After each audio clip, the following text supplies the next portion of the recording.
போய் சிரிஞ்சுக்கு போய் மெடிக்கல் வாங்கிட்டு சொல்றீங்களா? ஜிஎஸ் எதுக்கு மனம் இருக்குங்க? ஏமா அந்த வீடியோ எடுத்தோமா வாங்கம்மா. நீங்க தான் வீடியோ எடுத்தீங்க. ஒரு பேஷண்ட் நடக்க விட்டுறீங்க, எதுக்கு நடக்க விடுறீங்க? சிரிஞ்சலனா உங்ககிட்ட தாங்க பேசணும். சிரிஞ்சலனா மருத்துவம் சேவையா வியாபாரமா? ஒரு மூத்த வழக்கறிஞரின் சட்ட விளக்கம் இன்று பல பொதுமக்கள் அமைதியாக அனுபவிக்கும் மிகப்பெரிய வேதனை என்னவென்றால், மருத்துவர் எழுதும் மருந்துகள் குறிப்பிட்ட மெடிக்கல் ஷாப்பில் மட்டும் கிடைப்பது போல உருவாக்கப்படும் நிலை. இந்த மருந்து எங்கள் பார்மசில தான் கிடைக்கும், வெளியே கிடைக்காது, இதையே வாங்கிக் கொள்ளுங்கள் என்று நேரடியாகவோ மறைமுகமாகவோ சிலர் நோயாளிகளை கட்டுப்படுத்துகின்றனர் என்ற குற்றச்சாட்டுகள் அதிகரித்து வருகின்றன. இதனால் என்ன நடக்கிறது?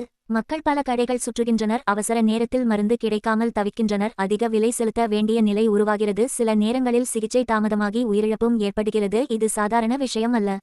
சில சூழ்நிலைகளில் இது சட்டப்படி கடுமையான குற்றமாக மாறும்.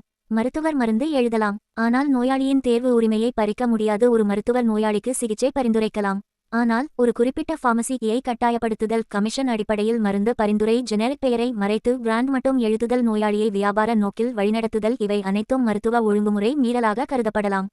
எந்த சட்டங்களில் நடவடிக்கை எடுக்கலாம்? 1. Consumer protection act 2019. நோயாளி ஒரு கன்சியூமர் ஆக கருதப்படுகிறார். மருத்துவமனை அல்லது மருத்துவர் தவறாக வழிநடத்தினால், தேவையற்ற செலவு ஏற்படுத்தினால், மன உளைச்சல் உருவாக்கினால், உயிருக்கு ஆபத்து ஏற்படுத்தினால், அது டெஃபிஷியன்சி இன் சர்வீஸ் மற்றும் அன்ஃபேர் ட்ரேட் பிராக்டிஸ் ஆகும். பாதிக்கப்பட்டவருக்கு கிடைக்கக்கூடிய நிவாரணங்கள்: நஷ்டஈடு, மருத்துவ செலவு திருப்பி வழங்குதல், மனவேதனை, இழப்பீடு, உயிரிழப்பு ஏற்பட்டால் குடும்பத்திற்கு இழப்பீடு. 2. மருத்துவ ஒழுங்குமுறை விதிமுறைகள். மருத்துவர் ஜெனரிக் நேம் எழுத வேண்டும், நோயாளிக்கு விளக்க வேண்டும், கமிஷன் அடிப்படையில் மருந்து பரிந்துரைக்கக்கூடாது என்று மருத்துவ ஒழுங்குமுறை விதிகள் கூறுகின்றன. இதை மீறினால் வார்னிங், சஸ்பென்ஷன், மெடிக்கல் ரெஜிஸ்ட்ரேஷன் ரத்து வரை நடவடிக்கை எடுக்கலாம்.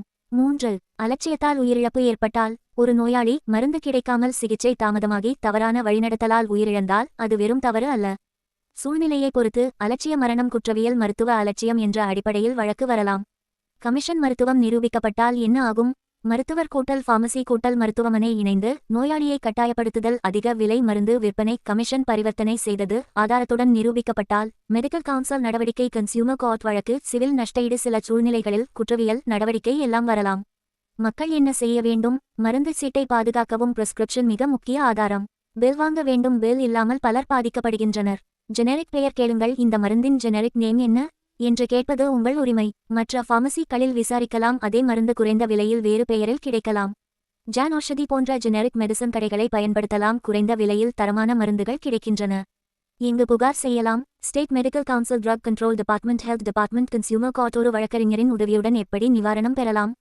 ஒரு நல்ல வழக்கறிஞர் மருத்துவ பதிவுகள் சேகரிப்பார், பிரிஸ்கிரிப்ஷன் மற்றும் பில்ஸ் ஆய்வு செய்வார், மருத்துவ அலட்சியம் நிரூபிக்க முயற்சிப்பார், கன்சியூமர் கோர்ட் அல்லது சிவில் கோர்ட் இல் நஷ்டஈடு கேட்பார், உயிரிழப்பு அல்லது பெரிய பாதிப்பு ஏற்பட்டால் போஸ்ட்மார்ட்டம் ரெக்கார்ட்ஸ், மருத்துவ ஆவணங்கள், சாட்சி, பார்மசி பில்ஸ் மிக முக்கிய ஆதாரங்களாக பயன்படும். மக்கள் நினைவில் கொள்ள வேண்டிய மிகப்பெரிய சட்ட உண்மை: மருத்துவம் ஒரு புனிதமான சேவை. அது நோயாளியின் பயத்தை பயன்படுத்தும் வியாபாரமாக மாறக்கூடாது. இறுதி எச்சரிக்கை: ஒரு மூத்த வழக்கறிஞரின் வார்த்தைகள்: மருத்துவர் மீது கேள்வி கேட்பது சட்டபூர்வமான உரிமை, ஆனால் சண்டை செய்வது சட்டவிரோதம். உரிமையை சட்டத்தின் வழியில் கேளுங்கள், ஆதாரத்தை சேமியுங்கள். நீதிமன்றம் தாமதமாக வரலாம், ஆனால் சட்டம் மௌனமாக இருக்காது.